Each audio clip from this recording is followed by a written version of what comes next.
আমাদের আজকে আনন্দের কোনো সীমা নেই।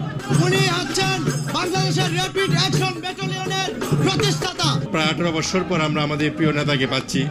সে বাটি বাংলার অহংকার, মজলুম জননেতা এবং সাবেক সফল স্বরাষ্ট্র প্রতিমন্ত্রী। ওনার জন্য আমরা ওনার নেত্রকোনাদের 4 আসনটা মদন মোহনগঞ্জ কালিয়াজুড়ি অনেক হাজার হাজার নেতাকর্মী আজ এখানে আসছেন। এছাড়াও নেত্রকোনা এবং পার্শ্ববর্তী জেলা, উপজেলা এবং অন্যান্য উপজেলা থেকে এখানে আসছেন।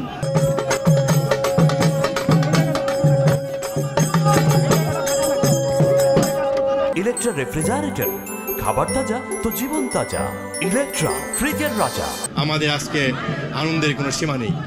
ওনাকে আমরা বরণ করতে আসছি। আজকে সারা রাত জেগে ঘুরে আসি আমরা এখানে করছি। আমরা সকলেই আনন্দিত। আমরা অনেক আনন্দিত। আজকে আমার 30 বছর জীবনে আমি অনেক কিছু পেয়েছি, কিন্তু কখনো এত আনন্দিত হই নাই।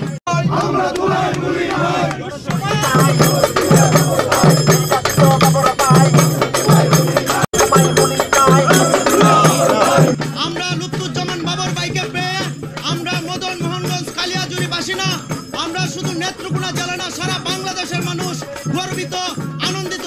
কেননা লুৎফুজ্জামান বাবর ছিলেন সারা বাংলাদেশের একজন সিংহ পুরুষ, যিনি সারা বাংলাদেশের জন্য অনেক অনেক অনেক অনেক উন্নয়ন কাজ করেছেন।